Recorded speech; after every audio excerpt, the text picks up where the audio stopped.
Buongiorno a tutti, allora grazie innanzitutto per essere qui. Io direi prima di cominciare però di fare un minuto di silenzio per Giulia Cecchettin, che insomma è un qualcosa che ci sta toccando tutti e che poi dopo anche nel proseguo dell'assemblea vorrei anche chiedere a tutti quanti un impegno concreto nella direzione opposta ai femminicidi. E quindi io direi se possiamo cominciare questa assemblea con un minuto di silenzio.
Buongiorno Presidente, grazie.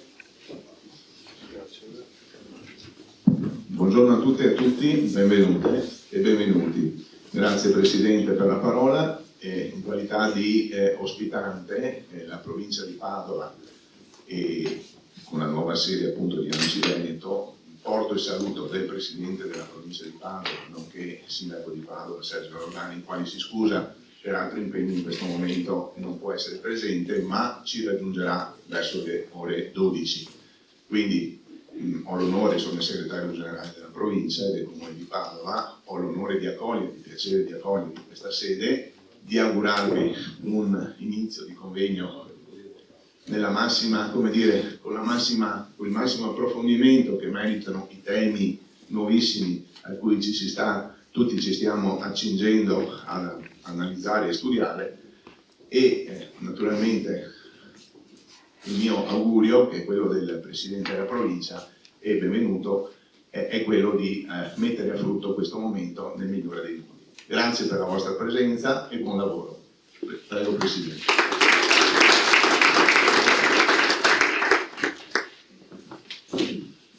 Buongiorno a tutte e a tutti e benvenuti a tutti.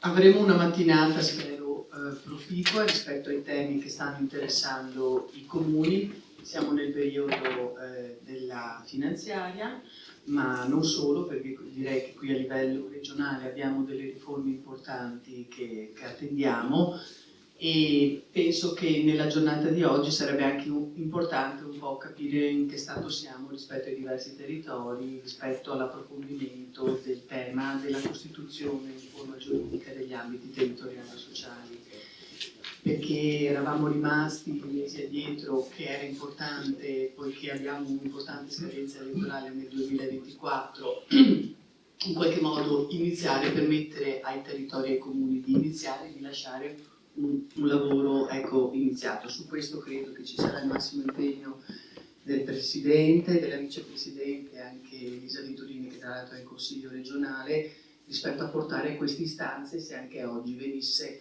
un confronto.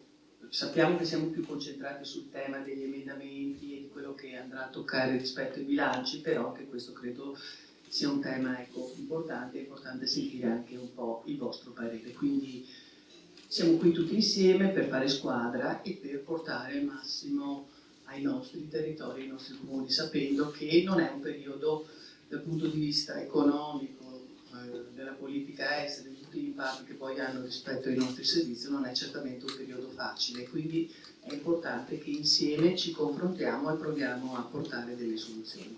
Buona mattinata a tutti.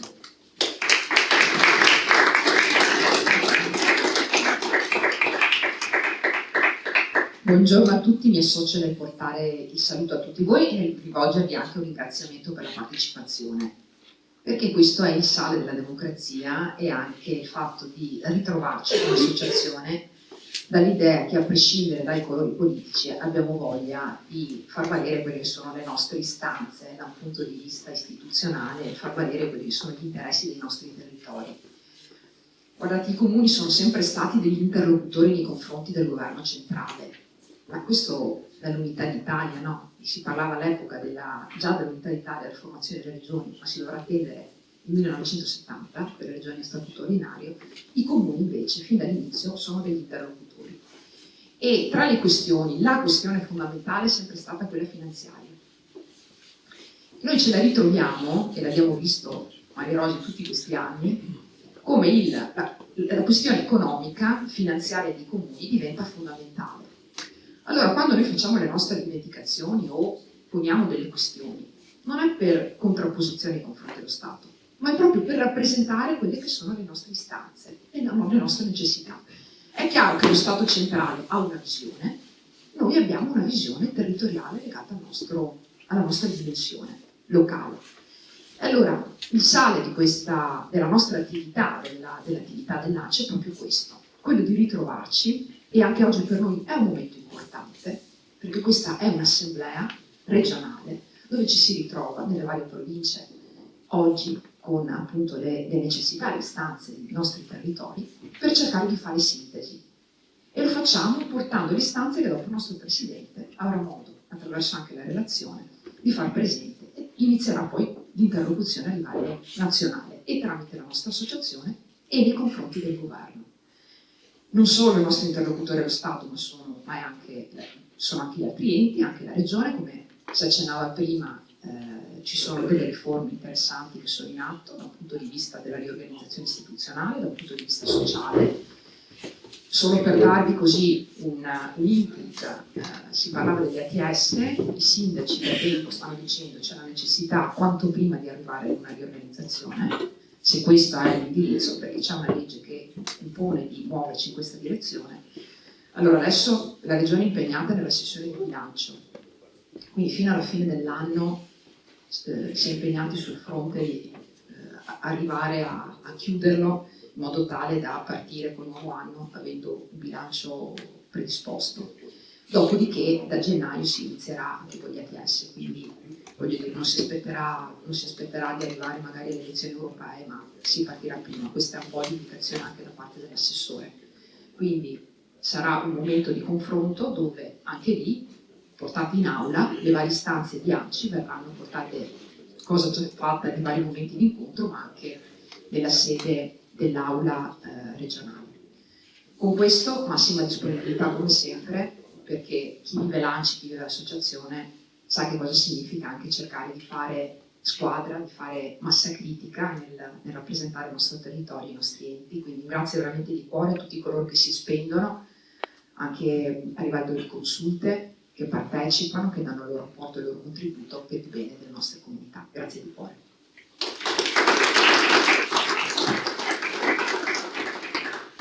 Grazie Maria Rosa, grazie Elisa, grazie alla provincia di Padova perché siamo qui, non soltanto perché questa sala è molto accogliente, ma perché oggi inaugureremo anche la nuova sede di ANCI Veneto, che è al quarto piano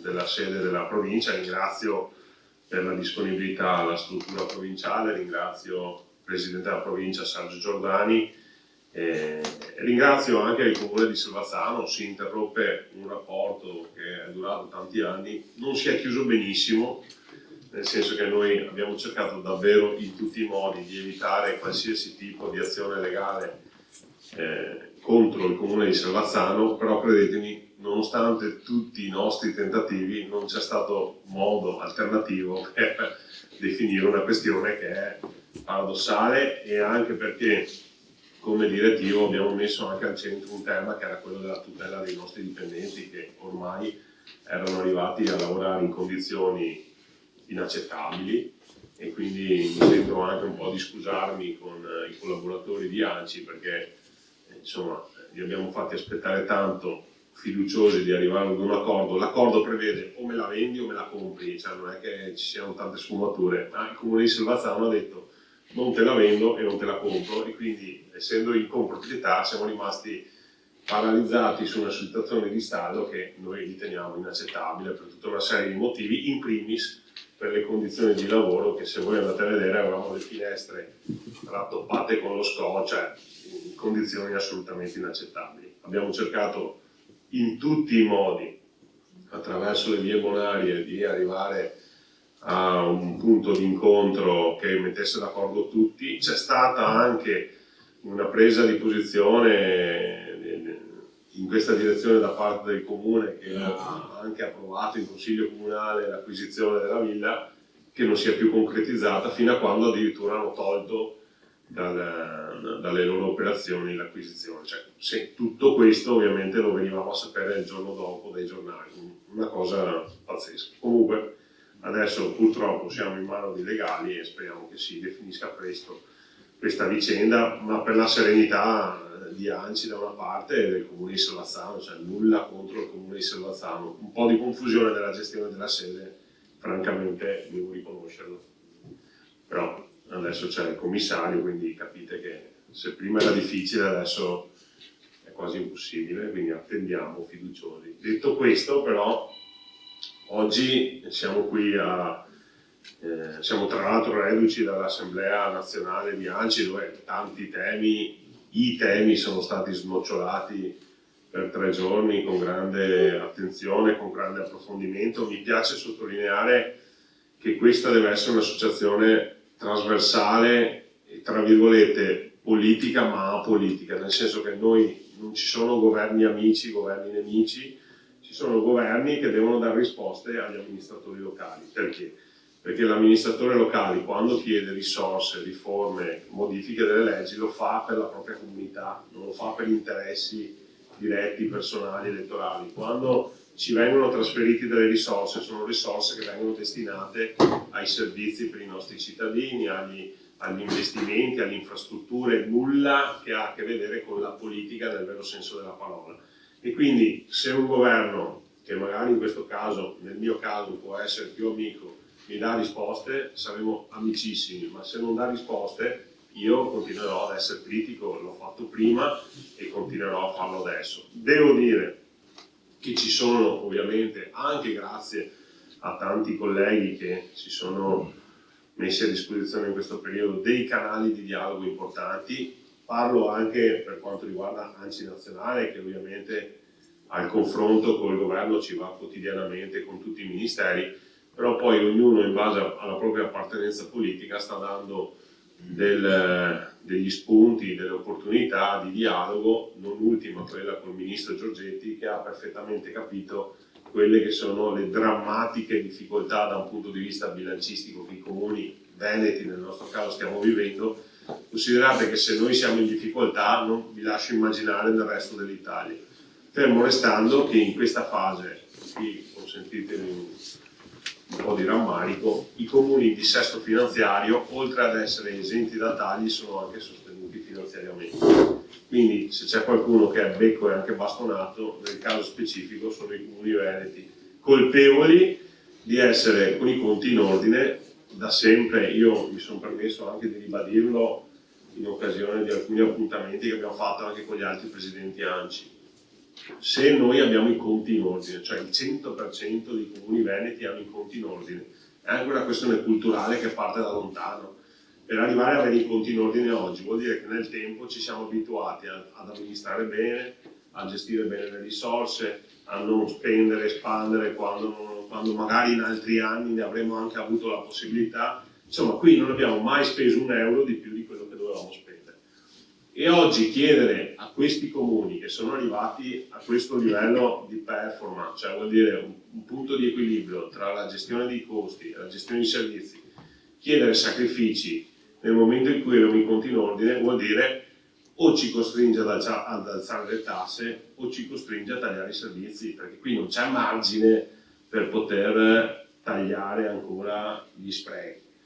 E questo io francamente non ritengo giusto e faccio davvero molta fatica ad accettarlo. Quando ho visto nella finanziaria che c'è un decreto sud, però guardate, non voglio riaprire sud contro nord, est contro ovest, non mi interessa niente, però dico, se c'è un decreto sud, io credo che nella prossima finanziaria mi piacerebbe vedere un decreto comuni, tutti i comuni d'Italia, perché vi racconto un piccolo aneddoto, ma ero seduto all'assemblea e avevo, per la par condicio, siamo dentro tutti, avevo il sindaco di Potenza alla mia sinistra del centrodestra e il sindaco di Lecce alla mia destra di centrosinistra, anche il posizionamento era per creare proprio parità. Entrambi i comuni in dissesto finanziario, entrambi i comuni davanti a me hanno ricevuto la notizia di un finanziamento extra presente nella finanziaria, che sicuramente la prima annualità sono 50 milioni perché l'ho sentito con le mie orecchie, ma non ho capito bene questi 50 milioni per quante altre annualità poi saranno garantite. Ecco, capite che in quella fase là un minimo di giramento di balle l'ho avuto, anche un po' di più del minimo. Anche perché nello stesso tempo io mi trovo ad affrontare un bilancio di previsione dove mai contati mi mancano circa 14 milioni, con gravi difficoltà soprattutto della spesa corrente. So che parlando, confrontandoci, se non sono 14, sono 7, 8, o se andiamo nelle città grandi andiamo anche a 20, 30, 40, non lo so, ma se andiamo nei comuni piccoli cominciano ad essere 150, 200, 300 mila euro, però chi più, chi meno siamo tutti quanti nella stessa situazione. Allora io ho dovuto impopolarmente mettere mano nelle tasche dei miei cittadini adeguando l'addizionale IRPEF, ma vi dico che l'ho fatto con grande dispiacere ma con grande serenità, perché quella che era un'opzione era anche l'unica ancora di salvataggio per il mio comune, perché non c'erano alternative se non chiedere un piccolo sacrificio a tanti, e tant'è che un'azione così impopolare come quella di alzare la tassa l'ho presentata con una conferenza stampa dicendo che a fronte dell'esplosione dei costi e a fronte anche di una riduzione dei trasferimenti, che sono questi, cioè i comuni si basano sui trasferimenti dello Stato e sulle entrate che ci arrivano dalle tasse e dalle sanzioni, basta? Cioè, non ci vuole una laurea in economia per capire che se i costi sono esplosi e i trasferimenti sono ridotti, quella differenza va colmata mettendo mano alle tasse. Però capite che per il nostro territorio è una contraddizione, cioè se noi continuiamo a dire e dobbiamo continuare a dire che siamo virtuosi, lo siamo anche per merito di una comunità, delle comunità che rappresentiamo, che hanno la cultura del rispetto anche del territorio e delle istituzioni. Ma noi siamo talmente tanto virtuosi che oggi chiediamo ai nostri cittadini di aiutarci a tenere in equilibrio i bilanci. Ecco, io questo è una contraddizione anche politica che secondo me stona un po' con il grande lavoro che stiamo facendo. E quindi siamo andati in pressing col ministro Giorgetti e abbiamo ottenuto una prima parziale risposta, cioè ha di fatto cancellato i tagli che addirittura erano previsti per l'annualità 2023, cioè siamo a novembre 2023, se mi tagli i fondi che dovevi destinarmi quest'anno, allora dimmi che ti consegno le chiavi del museo, quantomeno dammi un mese per programmarmi dal 2024, però dico, se mi tagli anche quelli che già dovevi darmi quest'anno vuol dire proprio mettermi in difficoltà. Devo dire che lì il taglio che era previsto tra l'altro di 100 milioni è stato salvato, non sono ancora messi in salvo i tagli previsti nel 2024 e nel 2025, che sono tagli pesantissimi, difficili da sopportare, che oggi forse riusciremo a far fronte, chi ritoccando l'addizionale IRPEF, chi correggendo qualche contratto di manutenzione, chi riducendo qualche servizio, ma se le cose dovessero continuare così, e scusatemi se mi permetto, ma guardando anche gli scenari geopolitici che ci circondano, non credo che il 2024 sarà un anno di grande abbondanza e di grande ripartenza economica. Io non so il prossimo anno cosa potremmo pensare di fare, Allora, se noi andiamo a ridurre i servizi, sappiamo bene che le nostre comunità sono comunità anche da un punto di vista culturale, amministrativo esigenti, cioè noi andare a ridurre le manutenzioni stradali, le manutenzioni del verde, l'assistenza sociale, l'assistenza agli anziani sarebbe devastante per i nostri territori. Però noi siamo qui sempre per costruire e quindi stiamo andando a dialogare con la regione, perché sul tema per esempio del trasporto pubblico non ce la si fa più, c'è un tema legato noi dovremmo incentivare l'utilizzo dei mezzi pubblici, ma allo stesso tempo stiamo aumentando le tariffe dei biglietti e riducendo le corse. Sono due direzioni opposte. Vuoi che la gente utilizza l'autobus, devi garantire un prezzo più accessibile e dei servizi più performanti. Diversamente la gente utilizzerà sempre meno il trasporto pubblico, questo significa più traffico, questo significa più inquinamento, questo significa che non stiamo andando nella direzione che tutte le nostre comunità, soprattutto i più giovani, ci indicano. Abbiamo bisogno di fondi per poter fare investimenti, si parla dei temi delle scuole, degli asili nido, si parla di piste ciclabili, però tutto questo noi lo possiamo fare se siamo sostenuti e se ci diamo la possibilità di investire. E vengo al tema del PNRR, perché guardate che quello che state facendo, quello che stiamo facendo come sindaci veneti, è una sorta di miracolo italiano, perché credo che siamo la regione, quindi quando parlo di regione intendo i sindaci della regione, che sono più avanti da un punto di vista della messa a terra, nel senso che in base alla fase, progetti esecutivi, cantieramento o addirittura qualcuno ha già ultimato qualche piccola opera, però siamo quelli in assoluto più avanti. A fronte di questo grande dinamismo, professionalità e spirito di responsabilità, non puoi mettermi in discussione i fondi PNRR, cioè fermo. Qui i fondi PNRR non possono essere toccati per due motivi. Uno, perché noi abbiamo sempre rispettato le scadenze che ci sono state chieste e le caratteristiche dei bandi. Due, perché noi siamo già molto avanti nella fase esecutiva delle opere. Quindi ci ho tenuto a sottolineare che se qualche fondo PNRR deve essere messo in discussione, questi non possono di sicuro essere i nostri, anche perché ricordo la battaglia che abbiamo fatto insieme sull'indice di vulnerabilità sociale e sulla rigenerazione urbana, battaglia vinta in parte perché poi ogni tanto sui bandi l'indice di vulnerabilità sociale ce lo ritroviamo ancora, non so se avete tutti presente, però è quell'algoritmo cervellotico che non si sa come, ma a fine di questo algoritmo lungo 20 cm di formule, alla fine i comuni veneti sono quasi sempre ammessi ma non finanziati, perché scalano in fondo alla graduatoria, perché c'è questo indice di vulnerabilità sociale che è un indicatore sociale dove noi altri qua alla fine stiamo sempre bene e quindi alla fine i soldi finiscono sempre oltre al 40% che era destinato al sud, a quel 40% aggiungiamo anche tutti quei fondi che grazie a questo indice vengono ancora destinati a quelle regioni che oggi sono particolarmente in difficoltà da un punto di vista della messa a terra del PNRR, che ne dica anche il nostro Presidente De Caro, che ovviamente non è un sindaco veneto, è un ottimo sindaco, è un fantastico Presidente di ANCI, però ognuno porta a casa per sé, no? E di sicuro non è che fa sempre solo gli interessi del Veneto, anzi fa molte volte gli interessi del sud, però quando mi dice che i comuni sono tutti molto allineati anche a livello di Campania, Puglia eccetera, su questo potremmo un attimo ridire, ma io non che voglio sottrarre le risorse al sud, però quantomeno che le nostre vengano garantite e mantenute. Stiamo quindi, come dicevo prima, sul tema della finanziaria andando in forte pressing per le prossime annualità.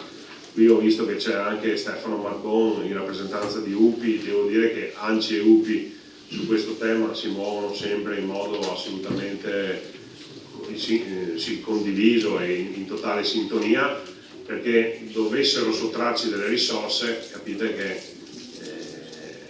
il passo successivo è quello del taglio dei servizi, o come ho fatto io e come hanno fatto tanti altri, l'adeguamento delle tasse. Non possiamo farlo più perché poi sapete che per esempio l'IMU ha un indice minimo, un indice massimo, io sono arrivato al massimo, quindi il prossimo anno se volessi ritoccare ancora qualcosa non ho più niente da ritoccare. L'unica cosa che mi rimane il prossimo anno da rivedere sono i servizi e, ahimè, temo che si entrerà anche su un argomento legato al personale. Mentre siamo in difficoltà per rimpinguare i nostri organici, temo che se le cose dovessero andare così, anche i costi del personale dovranno essere ridimensionati e ridotti. E voi dite poco male perché c'è la digitalizzazione, la transizione digitale, però la transizione digitale sta correndo su due binari che sono assolutamente contrari, perché da una parte ti danno gli strumenti tecnologici, software eccetera, ma dall'altra non ti danno la possibilità di avere le competenze di utilizzare i software. Cioè, se tu mi dai le tecnologie, dammi anche la possibilità di rinnovare il mio organico con giovani, con persone che hanno nel loro DNA, nelle loro skills base, le loro competenze base, l'utilizzo delle tecnologie. Ecco, non è esattamente così e quindi rischiamo da una parte di essere ipertecnologici dal punto di vista degli strumenti, ma zero tecnologici da un punto di vista delle competenze, perché anche questo è un tema che purtroppo stiamo vivendo. E se dobbiamo pensare a un territorio gestito dai comuni con meno personale, l'unica alternativa è la tecnologia, ma per utilizzare la tecnologia ci vogliono le competenze e se tu finanzi le tecnologie e non finanzi le competenze significa che anche questa transizione e rivoluzione digitale è zoppa e quindi rischiamo di perdere un'altra occasione. Dobbiamo affrontare, e lo affronteremo anche questo insieme in associazione, qui c'è Elisa che è molto attenta, Massimo Cavazzana, il tema delle comunità energetiche.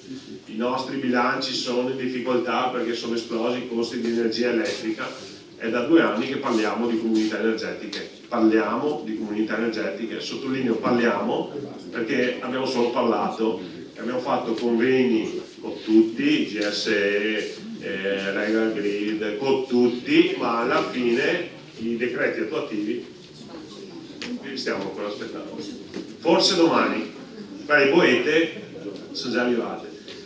Cioè, capite che c'è rammarico, no? Perché quando ti dicono c'è l'opportunità della comunità energetica, tutti noi siamo partiti con i nostri uffici tecnici, con le nostre realtà territoriali, per capire, studiare, valutare, pensare, ma alla fine manca sempre un qualcosa e se oggi noi avessimo avuto un bel po' più di installazioni, probabilmente tutti quei problemi che noi direttamente o indirettamente le realtà del territorio, penso alle associazioni sportive, penso alle associazioni culturali, penso alle case di riposo, cioè io ho pronta una comunità energetica da 1 megawatt che mi consentiva di allacciare 2-3 strutture di accoglienza per anziani, case di riposo. Oggi non ho potuto farlo perché mancano i decreti attuativi, devo ancora procedere con l'installazione, ma i familiari degli anziani sono costretti ad aumentare le resse perché sono esplosi i costi energetici. Questo sinceramente è un grande rammarico. Però, ripeto, noi dobbiamo continuare a lavorare. Vi dico una cosa, ho letto ogni tanto, ma non è, cioè fate bene a farlo, che ci sono dei territori, a volte ci si incontra, ci si confronta, si esce con dei comunicati stampa più o meno critici su vari temi ed è giusto che lo si faccia perché io sono sempre per il confronto anche territoriale, provinciale, non c'è nessun problema. Le battaglie però poi facciamole come associazione perché c'è davvero bisogno di tutti. Nel momento in cui il governo capisce che non c'è un gruppo di sindaci appartenenti a una provincia piuttosto che a uno schieramento politico, ma c'è un'associazione che è composta da tutti i sindaci, piccoli, medi e grandi, di montagna e di mare, di pianura e di collina, di centrodestra e di centrosinistra e civici, capite che il tema diventa decisamente più serio e va affrontato in modo più risolutivo. Quindi noi siamo ovviamente a disposizione, sono anche come tutti voi molto toccato da quanto è successo, no? In ambito l'ultimo caso di femminicidio, 105esimo caso di femminicidio in Italia. Significa che ogni 3 giorni siamo qui a piangere una donna uccisa da un uomo. e credo che potremo dare due bei segnali come associazioni, fermo restando che non deve passare il messaggio che non stiamo facendo nulla nei nostri comuni per sensibilizzare contro il tema dei femminicidi, ma ognuno con caratteristiche diverse, con iniziative diverse, stiamo tutti facendo un lavoro importante, però evidentemente non basta, non è sufficiente. Però una volta che sapremo la data del funerale mi piacerebbe che ci fosse una partecipazione, se riusciamo anche davvero, di tutti i comuni del Veneto, col sindaco, un suo rappresentante, magari senza togliere spazio all'interno della chiesa, ma anche stando fuori, semplicemente facendoci vedere per far capire che quanto è successo è un problema di tutti noi, perché stiamo vivendo anche una fase sociale dove il problema di Elisa non è un problema mio e il problema di Maria Rosa non è un problema mio. Ecco, io credo che quanto è successo in questi giorni sia un problema di tutti noi, che riguarda tutte le nostre comunità. Oggi è successo lì, domani può succedere a Treviso, però il tema è che succedono. E l'altra cosa che vorrei fare è, magari sentendo anche l'ufficio regionale scolastico, piuttosto che l'ordine dei psicologi del Veneto, ANCI, Veneto, quindi tutti i comuni, mettere in campo concretamente dei progetti di tutela della donna e di educazione dell'uomo, cioè qualcosa che sia davvero incisivo, qualcosa che coinvolga le famiglie, che coinvolga le scuole, che coinvolga le istituzioni, perché adesso è partito, no? Colpa delle famiglie, colpa dei ragazzi, colpa del sindaco, colpa delle scuole. Adesso sinceramente a me capire di chi ha la colpa mi interessa fin là. Io vorrei evitare che fra 2 giorni ci ritroviamo a piangere un'altra donna, e quindi io dico, se i sindaci hanno delle colpe le valutiamo e facciamo, no, cerchiamo di correggere i nostri errori, però noi vogliamo partire con un percorso diverso, quindi un percorso scientifico, un percorso coinvolgente, un percorso partecipato che deve vederci davvero ognuno fare la propria parte, anche perché la cultura del rispetto, perché qui di questo stiamo parlando, passa attraverso i piccoli gesti che ognuno di noi quotidianamente fa, perché puoi mancare di rispetto a una persona anche con una battuta, con un'offesa, con un comportamento sbagliato, non serve sempre uccidere fisicamente, si può far molto male anche con un post su Facebook, nei social, una fotografia, una battuta, una risata, un commento, quindi ognuno di noi secondo me può fare molto per cambiare questa cultura, e credo che se questa iniziativa parte dai sindaci, cioè dai primi cittadini delle comunità, sia un qualcosa di dovuto nei confronti di Giulia e di tutte le altre donne che purtroppo non ci sono più, perché francamente se siamo tutti Giulia vorrei che non ci fossero più Filippo anche, no?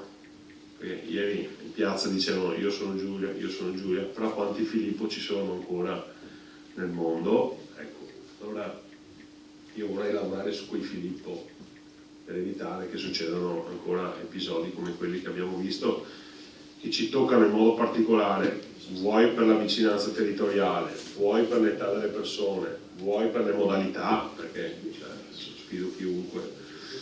Però io credo che rimanere fermi di fronte a questo ennesimo episodio non sia corretto, e quindi se siamo d'accordo poi nelle modalità, anche qui se qualcuno ha delle idee discutiamone. Il tema degli ATS, Maria Rosa l'ha detto, io anche lì sono stato sollecitato a prendere una posizione anche pubblica e lo faccio tranquillamente, cioè il tema degli ATS ha tante sfaccettature operative, tecniche, ma c'era anche un problema, anche qui paradossale, finanziario, da un punto di vista anche morale, nel senso che se mi chiedi di costituire queste ATS, l'istituto giuridico non può essere a carico dei comuni. Bravo! E allora, anche perché noi partecipiamo a questi cambiamenti epocali, però non è che ogni volta dobbiamo farci carico tutto di noi. E allora, io non ho fatto l'articolo sul giornale, ma ho chiamato l'assessore Lazzarini e ho detto guarda Manuela, noi ci siamo qui per costruire, siamo qui per condividere, qui per correggere, per proporre, però toglimi la necessità anche di dover pagare per costituire una cosa che mi state dicendo che io devo fare. e mi ha detto che ovviamente in questa fase di discussione del bilancio si impegnerà a trovare anche le risorse per evitare che i comuni abbiano anche questo ulteriore aggravio di costi, come se i comuni avessero un tesoretto dove questo lo tengo da parte, perché se mi capita qualche spesa extra non ne più niente. Cioè, non so se avete notato, ma dalle dinamiche anche politiche locali di ognuno di noi è uscito lo scontro politico sul tema dell'avanzo di bilancio. Fino a 3-4 anni fa si faceva dei baruffoni sui giornali sull'avanzo, devi metterlo sullo sport, sulla scuola, adesso non si parla più, avanzo, non vero. E quindi voglio dire, anche da questo punto di vista non ho fatto l'articolo sul giornale, ma ho fatto un confronto attivo con l'assessore che ha capito la difficoltà, che ha capito anche l'incongruenza proprio nelle modalità e si è impegnata a trovare una soluzione a questo. Quindi voglio dire, vi garantisco che da parte mia non c'è amico o non amico, ovvio io appartengo alla Lega, faccio parte di questo governo e quindi qualcuno può dire ma c'è il tuo governo, se dovete dirlo ditelo pure perché avete ragione.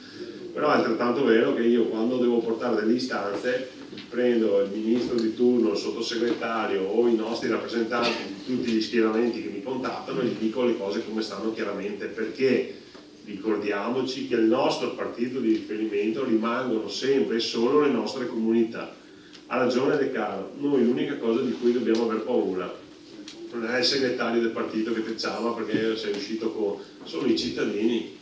I nostri cittadini hanno riposto su di noi la loro fiducia e su di noi vedono i risultati e ci pesano in base a quello che riusciamo a ottenere. Non sempre tutto dipende da noi, ma noi dobbiamo agire da associazione perché quello che abbiamo promesso, gli standard qualitativi, la qualità della vita, la qualità dell'ambiente, gli investimenti che abbiamo promesso, ma se li promettiamo è perché servono nel territorio, riusciamo a portarli a termine. Diversamente significa che manchiamo una promessa fatta non ai nostri partiti ma ai nostri elettori. Se rimaniamo uniti, se dialoghiamo, se ci confrontiamo, se ci facciamo anche sponda, perché il gioco della politica è se una volta uno mi dice ha capito, tu sei amico e esci tu, esce lei, cioè possiamo anche fare questo gioco delle parti dove la voce di Anci Veneto non viene mai zittita, ve lo posso garantire. E quando come Anci Veneto ci siamo mossi in modo compatto i risultati li abbiamo anche portati a casa, magari non tutto quello che ci aspettavamo ma una buona parte del risultato siamo riusciti a portarlo a casa. Consentitemi in chiusura di ringraziare tantissimo, vi chiedo anche un applauso al nostro direttore Carlo Lapicavoli,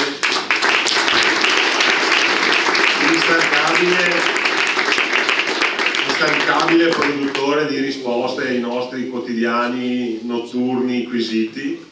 Vi invito a dormire un po' di più la sera perché di notte mandate i WhatsApp a Carlo e a me, dobbiamo riposarci anche domenicali.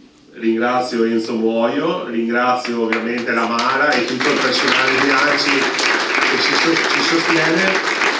Vorrei evidenziare anche i numeri straordinari che come ANCI sa stiamo ottenendo da un punto di vista della formazione, cioè stiamo facendo incontri in presenza e sulle piattaforme digitali che ci rendono da questo punto di vista l'ANCI, posso dirlo? Primi. Non è che dopo sono secondi per un'ora. L'ANCI più performante e l'ANCI più formante, nel senso che stiamo facendo davvero tantissimi corsi su tutte le materie tecniche, normative e aggiornamenti di norma su davvero tutto, dalla formazione della polizia locale al tema delle comunità energetiche, ai bilanci, a temi urbanistici, insomma noi ci stiamo davvero impegnando tanto, stiamo formando una classe amministrativa di altissimo livello e vi ringrazio perché oltre a partecipare come sindaci, vedo che partecipate anche come assessori, consiglieri comunali, come tecnici e questo ci consente due cose: uno, di condividere esperienze, due, di continuare ad alzare l'asticella formativa degli amministratori veneti e non a caso continuiamo ad essere la migliore regione Italia da un punto di vista dei sindaci, perché se ci guardiamo attorno non ci sono tante altre regioni che hanno il 100% dei sindaci con i conti in ordine. 100%, cioè non c'è un sindaco che abbia i conti in pre-dissesto o dissesto. Facciamo lo sponsor di rimanere tali anche nel 2024, 2025, insomma è un periodo complicato.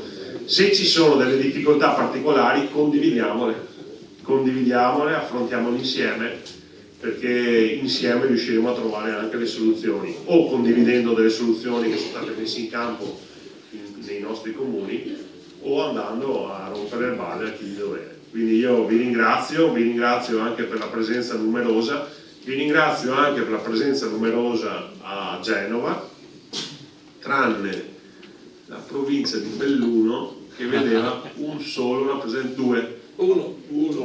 no, due eravate, quindi adesso ringrazio tutti tranne Padrini, che è colpevole di non rappresentare la provincia in modo adeguato. No, a parte le battute, però grazie, perché comunque anche a Genova la prossima la faremo, ma no a Lungarone, a Pedavera, però fermo mattina a Pedavera.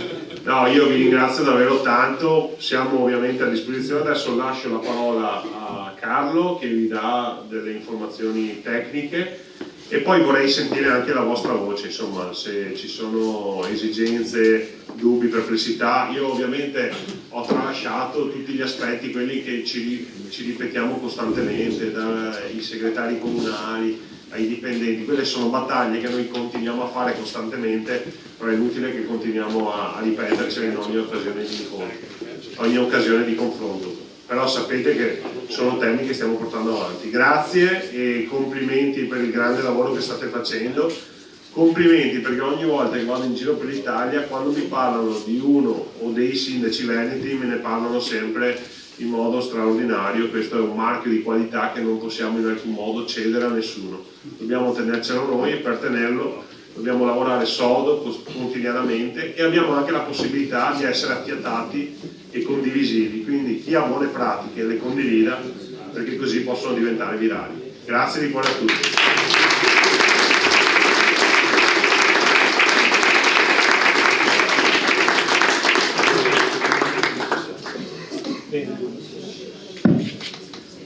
Allora, prima di passare all'approfondimento dei temi della finanziaria anche col dottor Bellesia e poi a fare il dibattito, visto che è arrivato il notaio, possiamo, se siete d'accordo, procedere alla modifica dello statuto.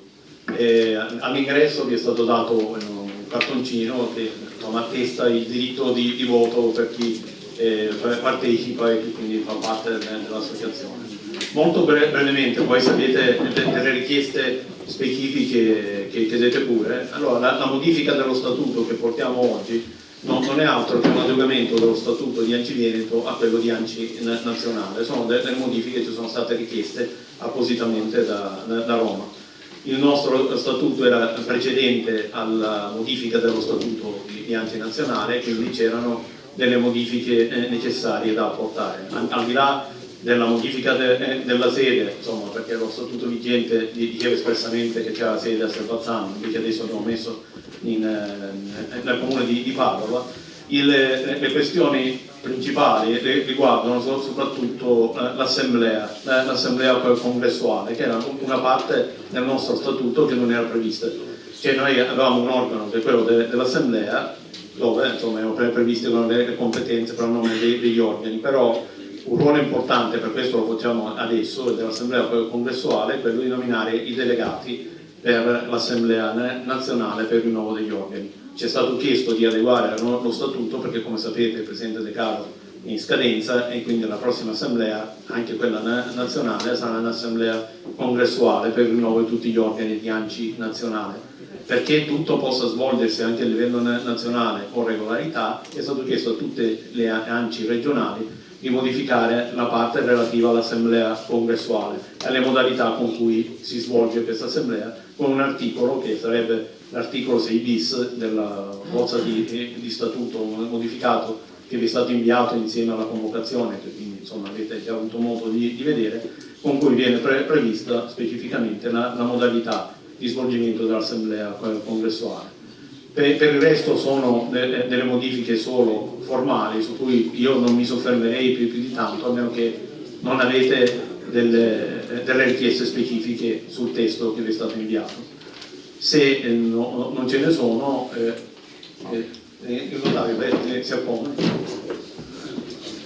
Cioè, magari possiamo già procedere.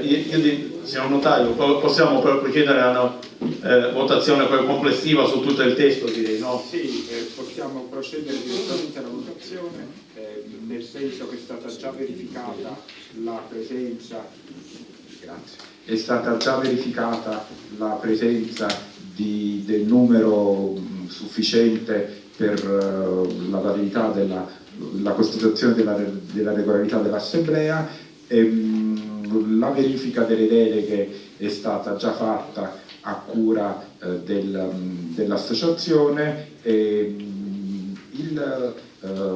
Diciamo, l'unica cosa che forse è da chiedere è se preferite o mi dispensate nella lettura del testo di cui si propone l'approvazione. Mi sembra che il direttore abbia già esposto in maniera completa quali siano le modifiche, e quindi se non ci sono osservazioni o richieste particolari da parte dell'Assemblea mi potete dispensare in ordine alla lettura del testo di cui si propone l'approvazione, che è stato dato in visione a tutti gli intervenuti.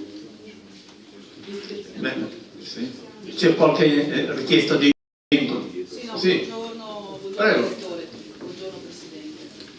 L'unico domanda che faccio è: negli organi dell'Assemblea è previsto anche il revisore, ma per come è iscritto deve essere iscritto all'albo, ma deve essere un amministratore locale, perché per come è stato stilato il punto,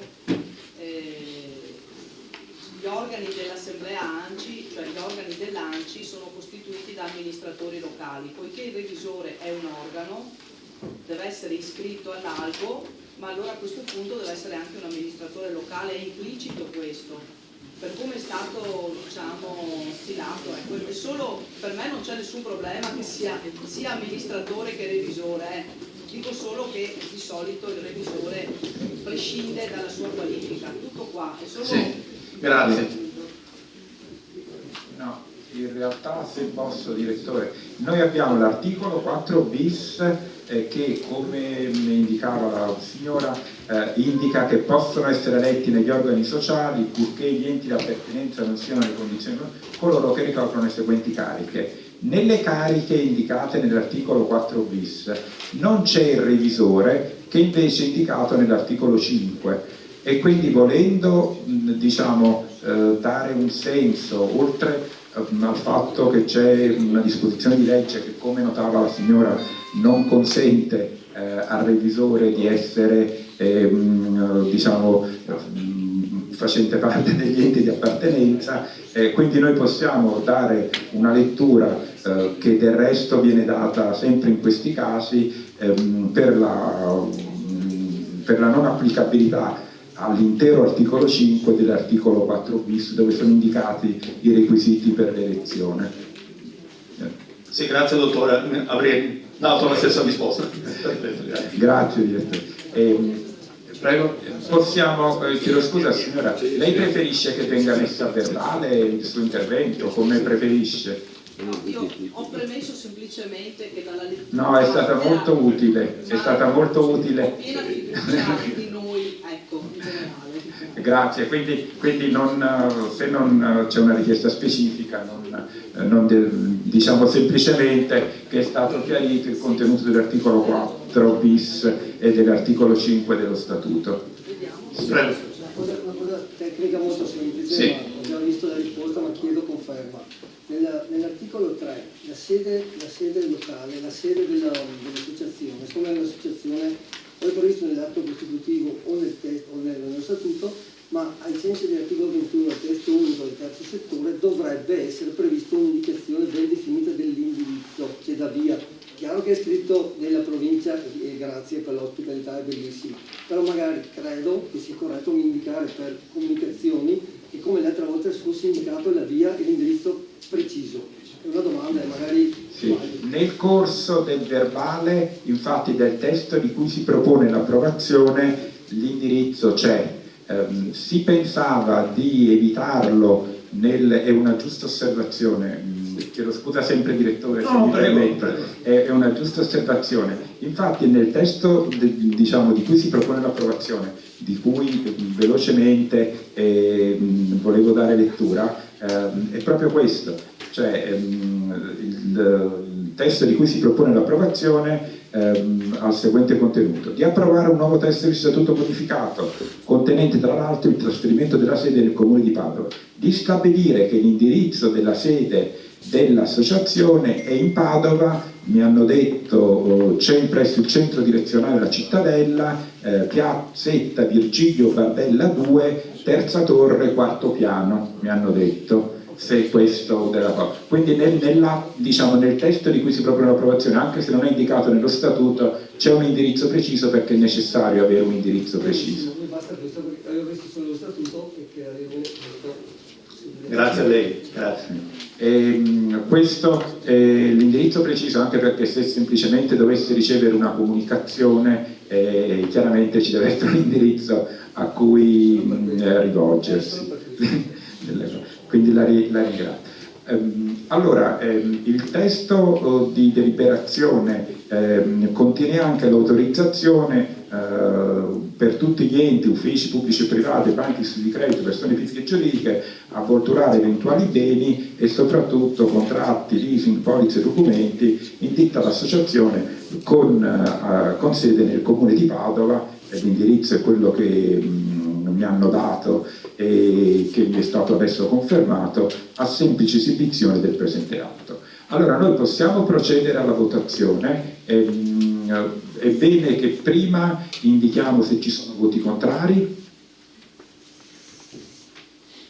ci sono astenuti, e quindi io non so i cartoncini come sono stati, c'è solo diciamo un cartoncino, immagino, non quello per il voto contrario e per gli astenuti, e quindi passiamo alla votazione con i voti favorevoli. Sì, quindi è approvato all'unanimità dei presenti. Bene, grazie. Io non chiedo scusa anche che non vi ho salutato all'inizio, ma era semplicemente per non interrompere il...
No, ragazzi, senza che usciamo, se ci spostiamo tutti di qua, facciamo una foto con l'altro, che ci siamo impossessati di tutta la provincia.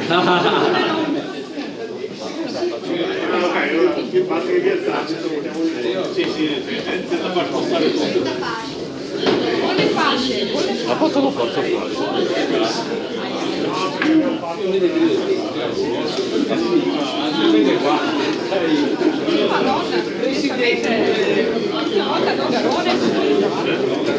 bene.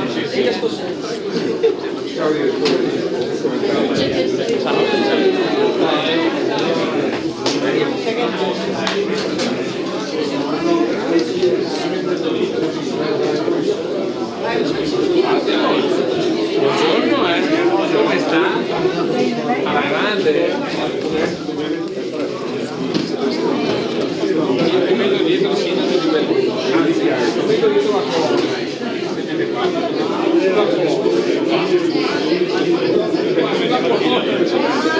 Il controllo a dietro.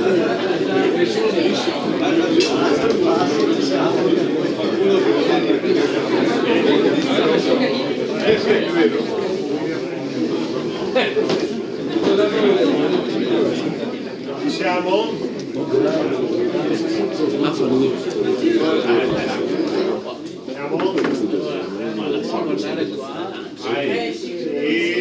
Grazie. Buon lavoro a tutti, grazie. Della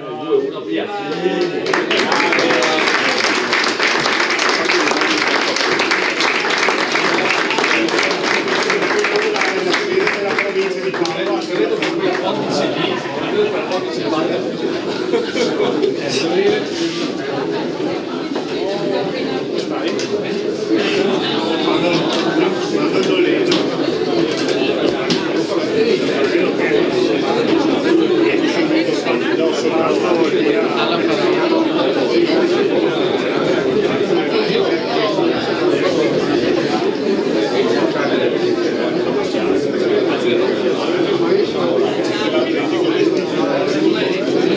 Allora, se prendiamo posto ricominciamo con il dottor Bellesia.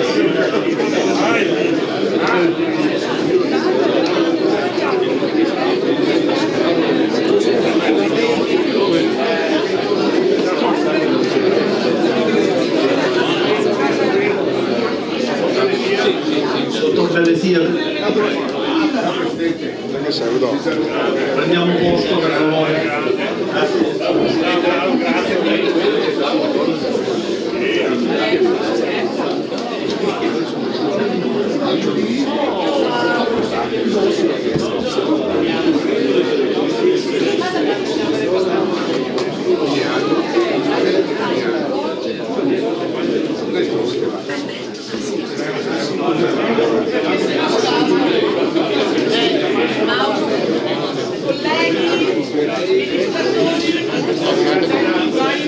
Prendiamo posto per favore, grazie.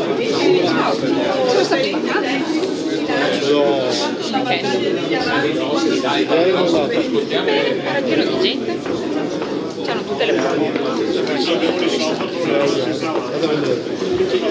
Sì, c'era Antonio Vecchione, ma lui è sempre. Sì, c'è quello. Adesso c'è la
Allora, buongiorno a tutti, ringrazio della presenza qui in una sede nuova, nuovissima, accogliente, anche per un evento molto importante. Grazie, allora sono Mauro Bellesia, mi occupo di contabilità da sempre, sono ragioniere capo a Vicenza e ho qualche piccola consulenza di maestra amministrativa. Allora, quello che devo parlare oggi è fare un po' il punto, legge finanziaria, criticità e opportunità. Mi sento di dire subito tante criticità e poco di opportunità. Quindi, oggi parliamo delle criticità, il prossimo volta. Il prossimo convegno che criticheremo 10 ore. no, perché sì, criticità mi vengono in mente un sacco di cose, le opportunità sinceramente è un po' difficile costruire. Bene, allora, il punto della situazione attuale nel fare i bilanci, penso che tutti siano già a buon punto, o l'abbiano già fatto, o l'abbiano già definito, oppure stanno per definirlo, no? Che considerazioni fare? Allora, prima di tutto, nel fare il bilancio mi concentro adesso sulla parte corrente, no? Sui costi dei servizi normali che vengono effettuati in ciascun ente. La prima cosa è, siamo alle prese con un'inflazione alta. Un'inflazione alta che si ripercuote non su un po' tutto, insomma, sui servizi, sugli esternalizzati, anche sugli investimenti, e quindi dobbiamo fare i conti con questa inflazione che nel giro di un paio d'anni almeno un 10% c'è e si sente anche nei bilanci degli enti locali. Poi costi energetici che fanno sempre parte di questo pacchetto dei maggiori costi che ci sono per effettuare i servizi comunali. Costi energetici nel mio comune, ma non solo, stiamo verificando un andamento di questo genere. C'è stato un picco l'anno scorso e adesso stiamo rientrando sui valori 2021 più circa un 15-20%. Per cui ci troviamo, salvo sorprese di un momento, ci troviamo ancora a sostenere maggiori costi energetici. Però nel bilancio preventivo 2024 non abbiamo più nessun ristoro, quindi la legge di bilancio non prevede nessun ristoro specifico. Quindi gli ultimi ristori erano quelli sul 2023, che io sottolineo sempre ai miei colleghi ragionieri, attenzione che bisogna certificare poi la dimostrazione di averli spesi. E nel 2023 credo che sia un po' difficile perché c'è stato un calo di costi notevole da quest'estate in poi. Quindi, casomai sentite anche i vostri ragionieri, attenzione che non si vada a usufruire di tutti i soldi extra che sono pervenuti nell'anno 2023 a fronte di maggiori costi energetici, ma non si riesca a dimostrare effettivamente che questi costi sono stati sostenuti nel 2023, perché altrimenti occorre posizionare nel bilancio 2024 o nell'avanzo d'amministrazione 2023 in sede del prossimo rendiconto un ristoro, un ritorno. Questo ovviamente i conteggi li fa la ragioneria in ciascuno. Quindi siamo alle prese di un aumento delle spese titolo prima, spese correnti, e a fronte delle quali non c'è nessun ristoro. Questa è la prima considerazione da fare a fronte della legge di bilancio 2024. Poi abbiamo anche un notevole aumento di costi per personale dipendente, cioè i contratti pesano e così come è avvenuto penso da una ventina d'anni a sta parte lo Stato non contribuisce più a ristorare i maggiori oneri contrattuali del personale dei comuni, province e comuni. Quindi ce lo troviamo nell'articolo, adesso non mi viene in mente, ma c'è la solita frase che si ripete ogni anno che gli enti locali, gli aumenti contrattuali sono a carico del bilancio di ciascun ente. Classica frase. Poi ci sono le problematiche del PNRR, che ce le abbiamo un po' tutti, no?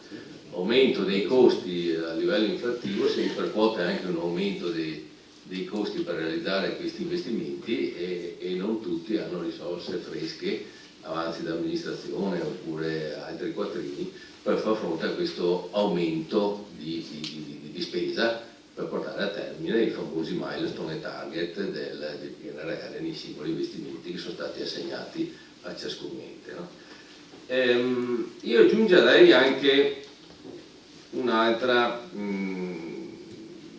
criticità che viene un po' sottovalutata, o meglio gli uffici la conoscono bene, più o meno bene, ma forse a livello generale non siamo tutti ben coscienti di questo.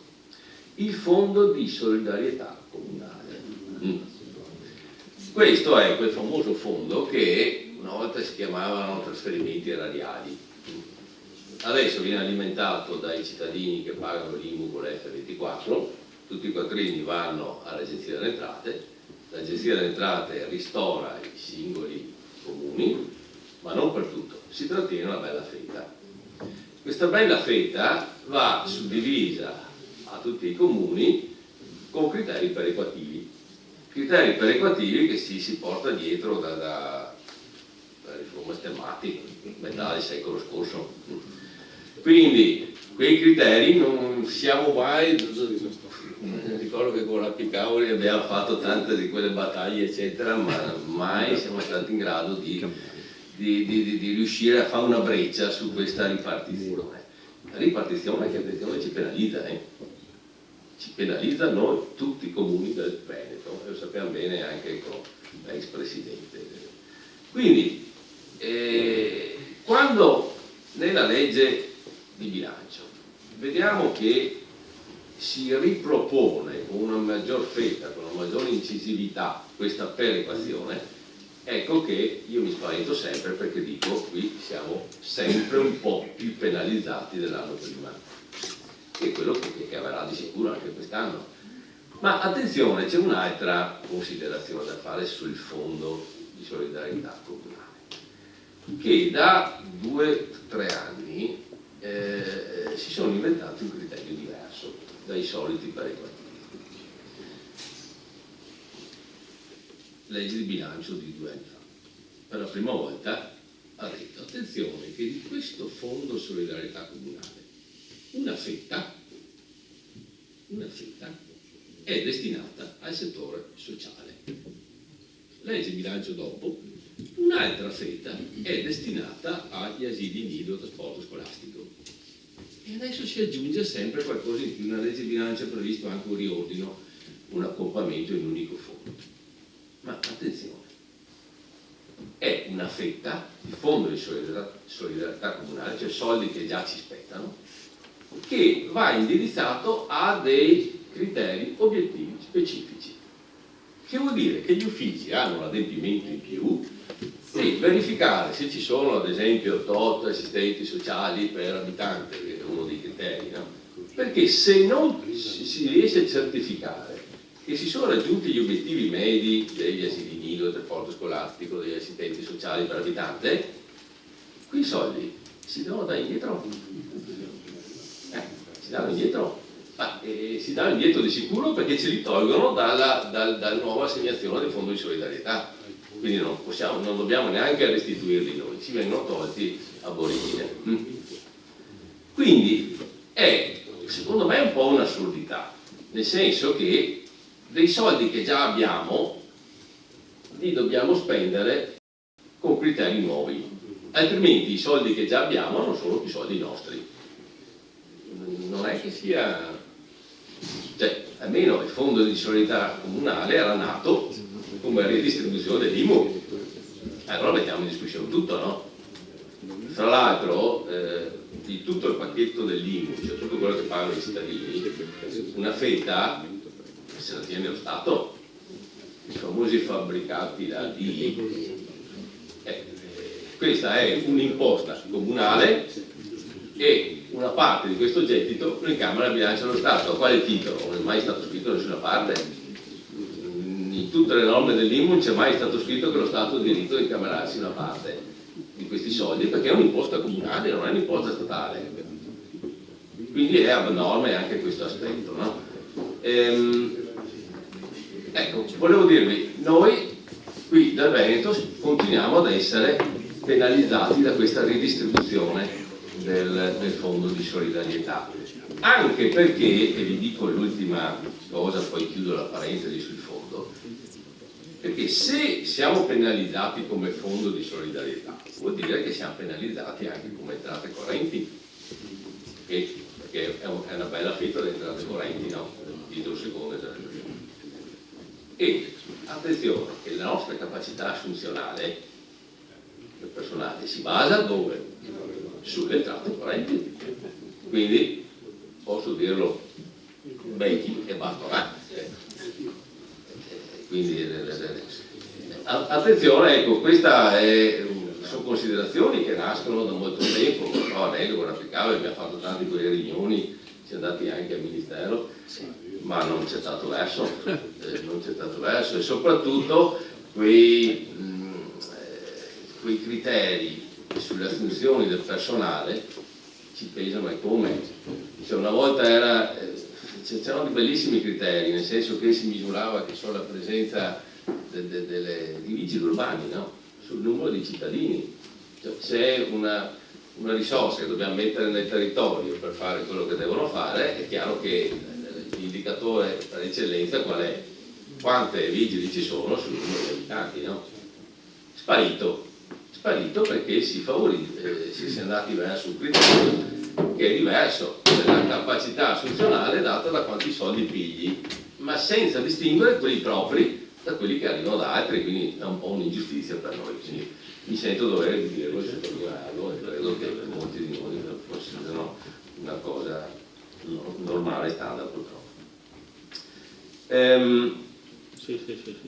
A fronte di questo, di tutte queste criticità, ce ne sono tante altre, ma a fronte di queste che riguardano tutti, in legge di bilancio che ci troviamo? Tagli, non risorse in più, tagli che adesso forse il Presidente sa qualcosa in più, si sta cercando di rivedere, di annullare, eccetera, anche perché i tagli, di tagliare i tagli, perché i tagli sono effettivamente due, che ci siamo un po' dimenticati. Uno è quello nella legge di bilancio con i 200 milioni che ricadono, che vediamo adesso che fine faranno.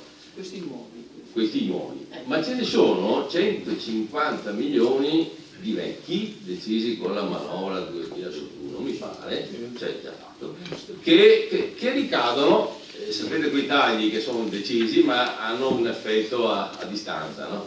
Che ricadono sul 2024 e quindi poi la spesa è notevole. Che facciamo noi ragionieri? Se dobbiamo fare il bilancio adesso facciamo una stima e poi si vedrà in corso d'anno, così come abbiamo sempre fatto. Far finta di nulla che i tagli non ci sono è un po' difficile perché si va a mettere un po' in crisi il criterio di copertura finanziaria delle spese.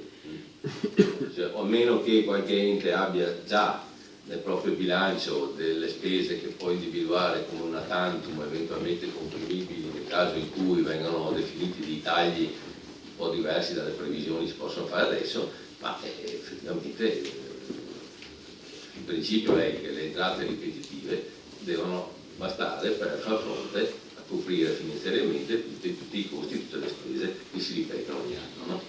Di parte corrente. Sugli investimenti il solito discorso.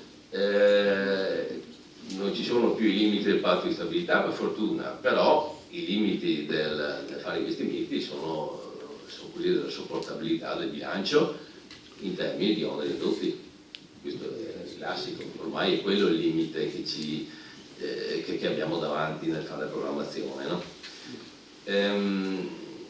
In legge di bilancio ci troviamo qualcos'altro, e fra cui un bel sostegno agli enti dissestati o quasi, che non riguardano, non sembra che riguardino proprio le nostre zone. Quindi, che si fa in questa situazione? Ecco, quello che mi viene da... Quantificato? È anche quantificato? Per gli enti di sesto, oddio no, io non ho neanche guardato perché tanto so che non interessa a nessuno, ma sono 50 milioni? 50 milioni. Da 50 milioni, ma c'è anche, ci sono varie fattispecie, non c'è mica solo quella lì, ormai c'è più di 50. E poi ci sono quelli che sono usciti dal dissesto. Sì, e poi c'è, questo è nuovo, è un sostegno a chi è uscito in dissesto perché non deve rientrare, perché ce ne sono tanti che rientrano. Meglio che rientriamo noi.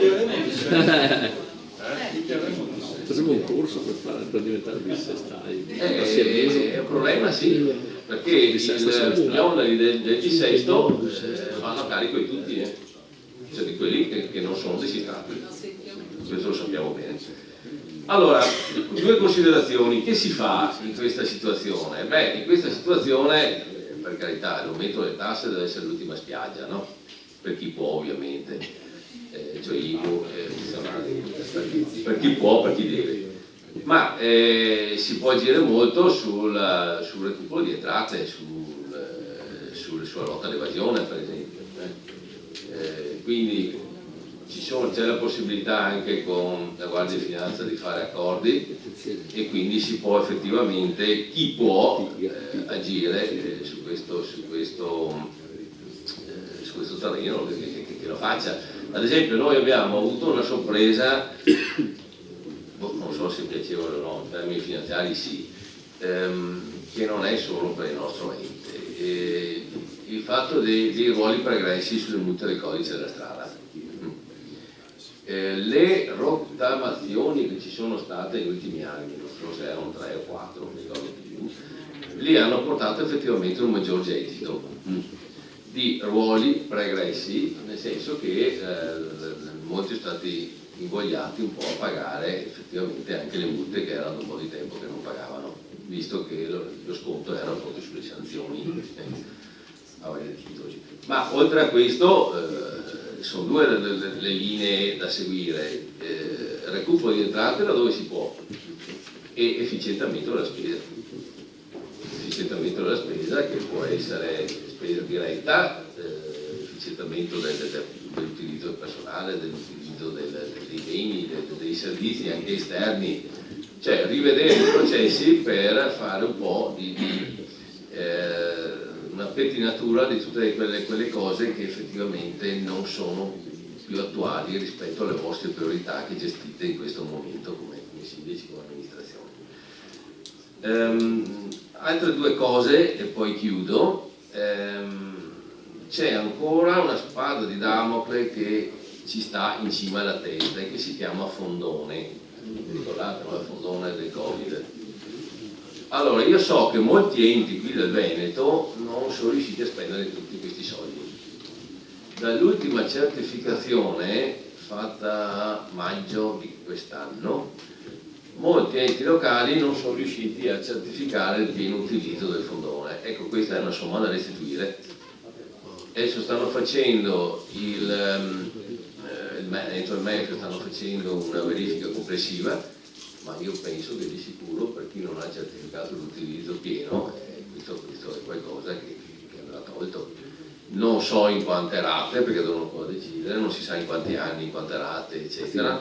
Dice comodo rate trentennali, non lo so, vedremo, ma è comunque un problema a tener conto, no?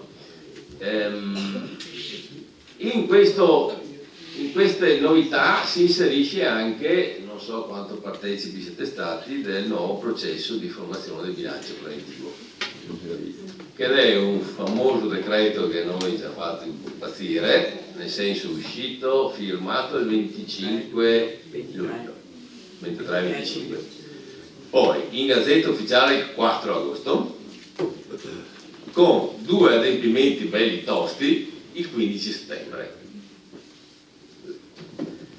Fra questi due adempimenti c'è un atto di indirizzo della Giunta che serve a dare delle direttive ai responsabili dei servizi per fare il bilancio, in un rapporto interorganico tra Giunta e capi ufficio.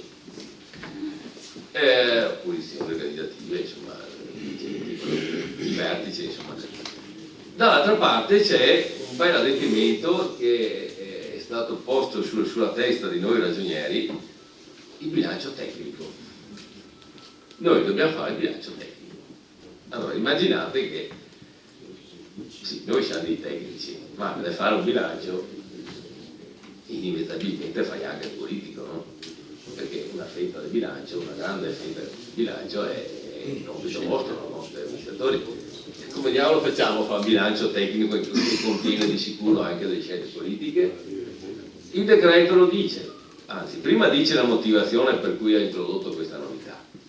La motivazione è la solita: tutti i comuni, anche il più piccolo di Padova, come si chiama il comune più piccolo di Padova? Arbona. Quanti abitanti fa? 600. Anche il comune di Arbona di 600 abitanti deve fare un processo interno di bilancio uguale a quello che fa il Ragioniere Generale dello Stato nei confronti del governo e nei confronti del Parlamento. Beh, è la stessa motivazione che ci costringe a presentare il DUP entro fine luglio, e noi siamo tutti pesci fuor l'acqua, perché presentare il DUP a luglio senza avere i numeri di bilancio, cosa vuoi scrivere? Non si può dire nulla. Il DUP non è altro che una relazione al bilancio preventivo: se ti mancano i numeri, se ti mancano gli stanziamenti, non puoi essere concreto, no? Anche lì la motivazione era la stessa: tutti gli enti locali, compreso Arbora, deve fare un bilancio stesso modo che lo fa lo Stato. Non lo so. L'ANCI l'ANCI nazionale, quando ha visto questo decreto, subito è partita in quarta a zero, sollevando un problema giusto secondo me, perché ogni riforma ha dei pregi e difetti, no? Ovviamente. I difetti sollevati dall'ANCI sono questi. Caspita, è un decreto ministeriale che va a cambiare un allegato al decreto legislativo 118, ovvero un decreto legislativo che scrive i principi contabili, no? Ma i principi contabili sono delle regole su come si fanno le rilevazioni, su come si rileva il leasing, su come si rilevano i costi, su come si rilevano i mutui. Come fa un decreto, un principio contabile a dettare delle regole organizzative interne, fra l'altro uguali al comune di Barbona rispetto al comune di Padova? Come fa? È autonomia organizzativa sancita dalla Costituzione, quella di organizzarsi nella maniera migliore e più confacente alle nostre necessità, no? Del luogo, della nostra comunità. Quindi anche lì c'è qualcosa che non funziona, e secondo me si è andati oltre, anche perché sono adempimenti burocratici in più. L'aspetto invece positivo, secondo me, di questa riforma è uno solo. Anch'io ce l'ho a morte con gli adempimenti burocratici, sono sempre stato quello che semplifica al massimo in modo più assoluto. Ma c'è un aspetto, che il ragioniere deve fare un bilancio tecnico in equilibrio, cioè dà un input a tutti noi amministratori che quello è il punto di partenza. Ma come diavolo fa a farlo? Lo fa come noi non vorremmo mai farlo, come noi amministratori non vorremmo mai farlo, cioè calcola le entrate, no? A livello presumibile ovviamente, no? Quello lì comanda la capacità di spesa corrente, sto parlando di bilancio corrente, di spesa corrente. La spesa corrente è fatta da tante spese obbligatorie, tante spese quasi obbligatorie, ad esempio i contratti fatti che ovviamente si devono onorare fino alla scadenza, no? Se sono contratti di più anni si deve fare fronte che a questo, no? Quindi sono spese obbligatorie. Da una piccola fetta di spese facoltative o volontarie che si concentrano ovviamente nel settore cultura, manifestazioni, partecipazione, sostegno, una piccola fetta del settore sociale, un po' di turismo. Sono tutte. Che fa il ragioniere? Piglia le entrate, dall'altra parte mette tutte le spese obbligatorie, mette tutte le spese contrattuali e il resto, se vale qualcosa, taglia in percentuale. Ma fa il politico così facendo, E attenzione, dopo deve fare anche il bilancio tecnico parte investimenti. Parte investimenti, che vuol dire? Di sicuro non può decidere di fare la nuova circolazione di Padova, ovviamente. Però deve metterci le manutenzioni che lui sa già, che i suoi colleghi del capo ufficio tecnico sanno già, che sono il minimo indispensabile per tenere in vita gli immobili, le strade, quindi il minimo di manutenzione di strade deve metterle. E queste cosa sono? Sono normalmente finanziate con mutuo che ricadono su bilanci di parte corrente in termini di pagamento rate.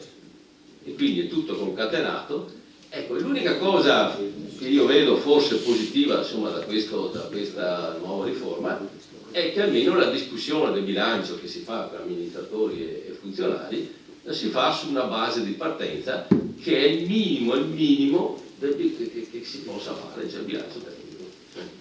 Dopo da lì si va alla ricerca di o maggiori entrate o trasferimenti in più e quant'altro per finanziare le maggiori spese che sono le cose che ci siamo detti all'inizio della mia chiacchierata. Ma io direi di fermarmi qua e di lasciarmi piangere.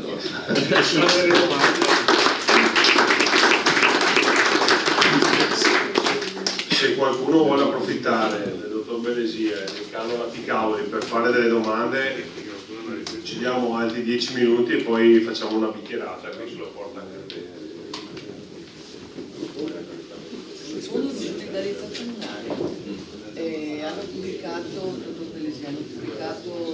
credo hanno aperto le banche hanno aperto le banche dati 2 giorni fa, mi pare, sul fondo di solidarietà comunale, però ecco, credo che ci siano delle avvertenze, nel senso che quello non contiene, cioè ci sono le proiezioni per ogni comune, ma non contiene i tagli della finanziaria e forse non contiene anche qualcos'altro. Ecco, su questo volevo capire quanto... Guardate, me ne hanno stampato proprio ieri ed era, queste sono le spettanze che si stampano dal sito del Ministero dell'Interno, noi immaginieri sanno benissimo dove.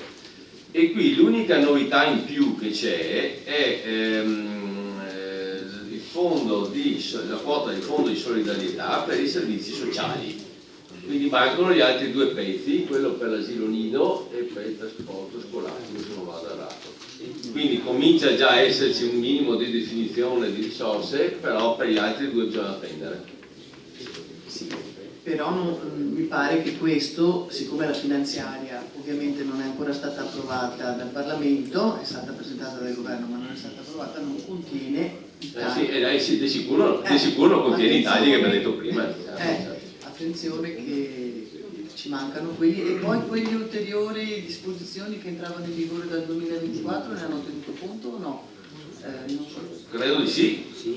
Sì, perché queste erano già nella finanziaria, sì, devono averne tenuto conto, erano già nella finanziaria di 2 anni fa, 2021, ed erano i tagli che erano stati previsti nell'ambito dei strumenti informatici, almeno li chiamavano così. No. E i risparmi del lavoro agile, cioè perché abbiamo consumato meno energia e i risparmi della digitalizzazione.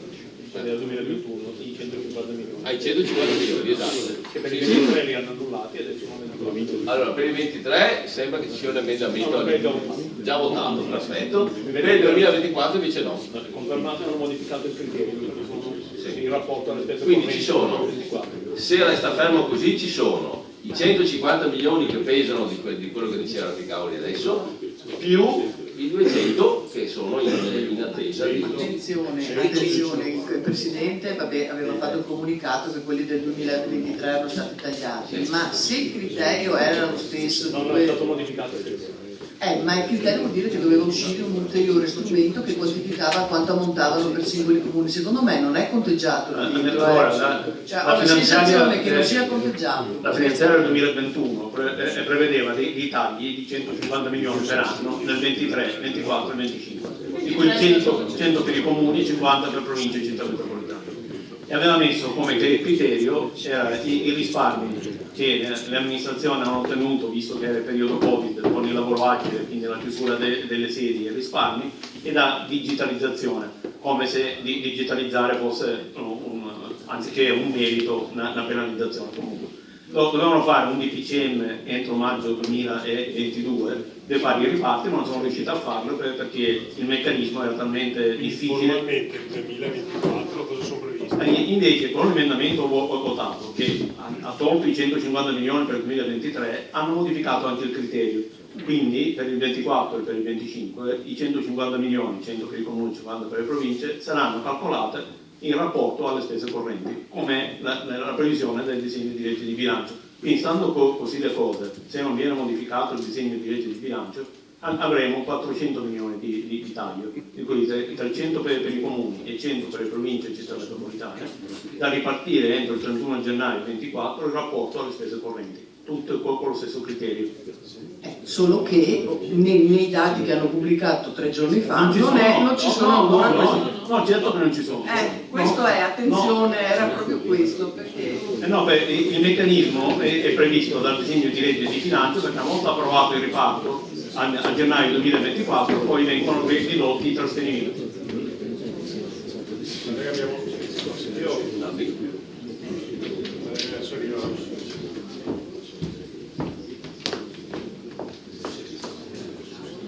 Buongiorno a tutti, Andrea Nardini, sindaco di Montegalda e presidente provincia di Vicenza.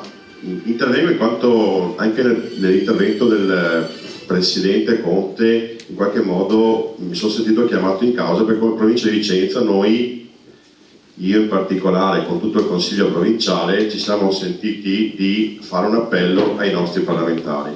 Non l'ho fatto e tengo a ribadirlo con l'intenzione di staccarmi rispetto all'idea di un movimento condiviso che ritengo sia prioritario, ma semplicemente perché numerosi erano le telefonate dei colleghi sindaci che quotidianamente mi sollecitavano un intervento. Quindi, avvisato il presidente Conte e sentiti i consiglieri, la prima cosa che ci sentivamo e abbiamo ritenuto utile fare convocare i nostri parlamentari vicentini e dirgli due cose molto semplici, che poi sono quelle che io invito anche l'Anci Veneto a fare, e mi metto a disposizione fin da subito per fare tutto quello che è necessario fare. Risposta, perché ogni punto che mi metto a volte spara qualcuno. No, per me è molto semplice, cioè ci tagliano 200 milioni ai comuni, diciamo anche 50 alle province, poi ce ne tagliano già previsti altri 100 più 50, a meno che non succeda qualcosa, e questo già dovrebbe, secondo me, spingerci a fare delle iniziative. Dopo su questo magari, Presidente, faccio un appello. Ecco. L'altra cosa che noi abbiamo detto ai parlamentari vicentini è che oltre a tagliarci i soldi, anche a noi consiglieri provinciali e sindaci vari, quello che ci fa girare più le scatole è che nello stesso provvedimento a noi tagliano centinaia di milioni, dall'altra parte 50 milioni, mi corregga il direttore se sbaglio, per ogni comune in dissesto per 10 anni. Forse vale la pena che venga ripetuto 50 milioni dopo, cioè, io leggo quello che scrive il direttore sulla chat e quindi ho massima fiducia della sua competenza, giusto? 50 milioni. E 10 milioni per 15 anni, 10 milioni per 15 anni per ogni comune o città metropolitana o provincia che esce dal dissesto. Troppo facile così. No, questo... Cioè, facciamo anche noi come fanno gli altri, non so come fanno, ma facciamocelo spiegare, perché così non va bene. Cioè, questo è quello che a noi in qualche modo ci ha spinto a muoverci subito. In certi momenti anche il tempo di, come si può dire, azione è importante. Dei segnali in qualche modo di riscontro sembrano arrivare, seppur marginali, e speriamo che questi segnali in qualche modo producono dei risultati.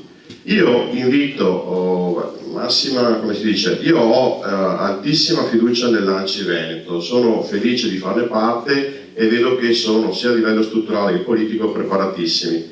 Invito il mio presidente Mario Conte a essere più, come si può dire, in linea con quello che io conosco di Mario Conte, quindi incisivo, dinamico, determinato. Cioè noi, Mario, abbiamo tanta fiducia in te e vorremmo che, io parlo per conto mio, però so che sicuramente molti sindaci vicentini la pensano come te, che tu ci rappresentassi come sindaci veneti che in questo momento hanno le scatole, come dici tu, fortemente girate. Se tu ce le avevi, noi ce le abbiamo tanto quanto te, se non di più, dai piccoli ai grandi comuni. che poi questo porti a un risultato o non porti al risultato. Non possiamo neanche far finta che tutto vada sempre bene. Io, non ripetere, sono convinto e ringrazio i tecnici che hanno fatto un approfondimento tecnico. Poi è molto semplice, cioè tanti milioni che vengono tolti a noi, tanti altri milioni che vengono, molti di più, stiamo parlando di molti di più che vengono dati agli altri. Quindi io credo che almeno far sentire la voce di noi sindaci, anche a livello, non voglio dire come degli scalmanati, però a livello istituzionale sia importante. Visto che abbiamo parlato anche degli ATS, e ti ringrazio per l'intervento che hai fatto con l'assessore Landarini, al quale anch'io ho manifestato personalmente le mie perplessità, anche su questo non è che c'è tanta filosofia da fare. Stante l'utilità degli ATS, stante l'importanza degli ATS, stante che il sociale compete ai comuni, non possono caricarci un'altra spesa, punto. Cioè non è che c'è tanto da fare, non possono caricarci un'altra spesa. Per me puoi anche dirlo pubblicamente, perché se poi noi non sappiamo che tu glielo dici in Camera Caritabile, se noi diciamo nessuno glielo dice, e io glielo dico perché se no non glielo dice nessuno, se glielo dici anche tu già dico, beh, ti ha detto anche il Presidente Conte, cioè, però non è che anche qua c'è tanta filosofia amministrativa o tanta bisogno di avvalersi di personale tecnico, legislativo o normativo. Vogliono fare gli ATS, bene, è giusto, la competenza sociale si devono fare, non lo so, Maria Rosa adesso...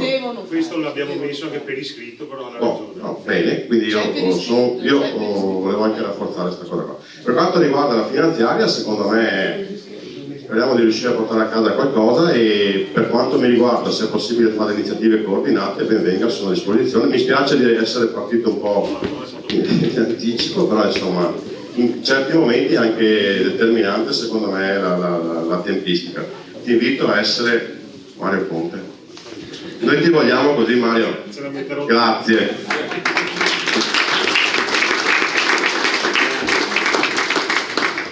Non abbiamo detto niente sul patto di stabilità perché dobbiamo brindare, perché entra in vigore il nuovo patto di stabilità, vero? Ce lo ricordiamo, ecco, ma brilliamo adesso che sennò ci Brilliamo, ne abbiamo già dette troppe. Posso chiedere una cosa? Non si sa. Non si sa dove si vedrà. Non si sa. È una sorpresa, regalo di Natale. Speriamo che non si traduca nella vecchia spending review, che sono tagli e basta, senza discriminare nulla. Stanno trattando anche oggi tutta la stampa.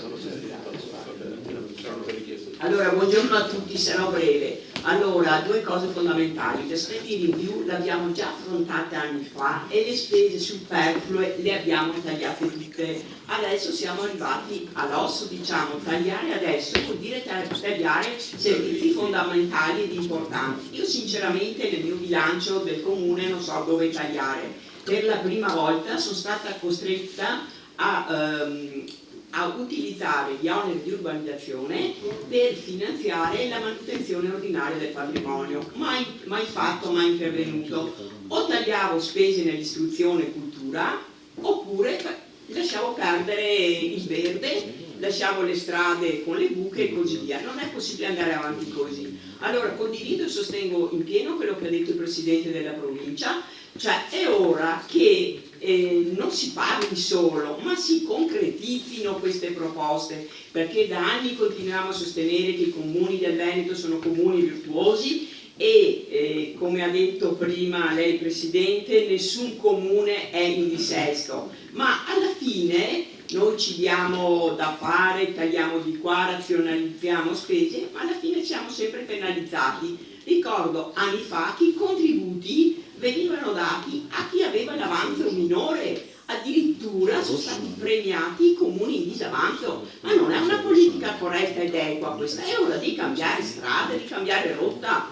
Cioè le spese di investimento sono veramente all'osso. Adesso abbiamo i tassi che sono andati alle stelle, quasi impossibile fare un mutuo al giorno d'oggi, l'equo compenso che nessuno ne parla, e cioè i professionisti stanno facendo l'alto e il basso, quindi le gare non possiamo andare in ribasso d'asta sui compensi ai professionisti, e questi incidono parecchio sulle opere pubbliche.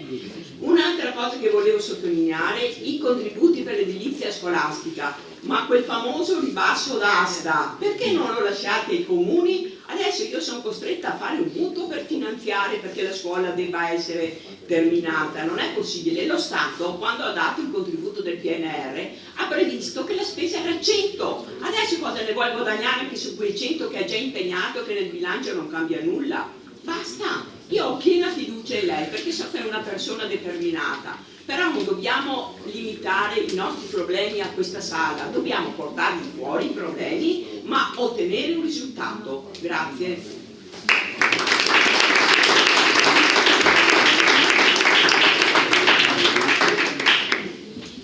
Due cose in risposta per quello che possiamo. Allora, per quello che riguarda il tema dell'equo compenso, in effetti questo è un grandissimo problema. Stiamo affrontando, cercando di vederlo col Ministero, perché siamo in una situazione di incertezza applicativa, soprattutto per la fase di successione delle leggi che lo hanno disposto. Perché abbiamo avuto la legge sull'equo compenso e poi è entrato in vigore il codice dei contratti.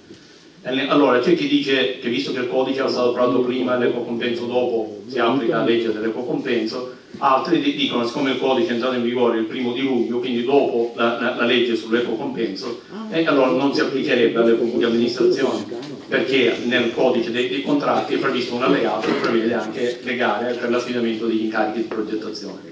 Questa è una questione che va risolta assolutamente sul piano normativo. Ci è stato detto che siccome entro il 31 dicembre sarà fatto un correttivo al codice dei contratti che era già previsto ed è fra gli obiettivi del PNRR per fare una serie di correttivi, dovrebbe essere chiarito una volta per tutte la questione dell'equo compenso e quindi su come dover fare le gare e gli affidamenti degli incarichi di progettazione. Ma ricordo che il tema dell'equo compenso riguarda anche per esempio gli incarichi agli avvocati o tutte gli incarichi ai professionisti, quindi è una questione che va assolutamente risolta. Per la questione dei ribassi d'asta legata all'edilizia scolastica, soprattutto dei fondi PNRR, era stata messa una norma che consentiva l'utilizzo dei ribassi d'asta, soltanto che per tutti i progetti PNRR è stata messa senza condizioni. Sulla riqualificazione urbana, per esempio, è previsto l'utilizzo dei ribassi d'asta. Per l'edilizia scolastica hanno messo e consentito l'utilizzo dei ribassi d'asta qualora i fondi siano ancora disponibili. Che questa condizione è chiaro che praticamente ci pone in una situazione di dubbio perché poi nelle linee guida fatte dal Ministero dell'Istruzione è stato detto che i ribassi d'asta sulla base di questa norma possono essere utilizzati previo nulla osta del Ministero dell'Istruzione. Tutte le amministrazioni hanno chiesto al Ministero l'utilizzo dei ribassi d'asta e il Ministero non ha ancora risposto. La risposta che ci è stata data è che aspettavano la scadenza del 30 settembre che era l'ultima quasi, oltre esclusi gli asili nido, per l'affidamento di tutti i progetti e le opere di edilizia scolastica. Siccome alcuni enti non sono riusciti a rispettare il termine, si dovrebbero liberare delle risorse per cui viene data risposta e l'ultima informazione che abbiamo è che entro il 30 novembre dovrebbero rispondere a tutti quelli che hanno chiesto nulla osta per l'utilizzo dei ribassi d'asta. E la stessa questione riguarda le varianti, perché non è solo la questione dei ribassi d'asta, ma per l'edilizia scolastica ci sono anche le varianti in corso d'opera, sempre PNRR, che sono molto importanti perché con l'incremento dei costi materiali, gli imprevisti, tutto quello che accade nei cantieri, però anche in questo caso per poter approvare la variante ci vuole nulla osta del Ministero. Anche in questo caso si fa richiesta di variante, se il Ministero non risponde siamo in una situazione di grande difficoltà perché così si blocca il cantiere, non si risolve l'imprevisto. Il rischio è che se la variante è una variante suppletiva, cioè che comporta ulteriori costi seppure previsti nel quadro economico, se poi il Ministero ci dice non va bene, ci troviamo scoperti con la spesa aggiuntiva. Quindi questi temi sono alla nostra attenzione ormai da tempo, stiamo chiedendo in tutti i modi un chiarimento sia normativo, perché è l'unica possibilità che abbiamo sull'equo compenso. Abbiamo avuto incontri con le varie ordini professionali, da ultimo con la Federazione degli Ordini Ingegneri del Veneto, che naturalmente voleva già avviare delle azioni nei confronti di stazioni appaltanti che hanno fatto delle gare a ribasso.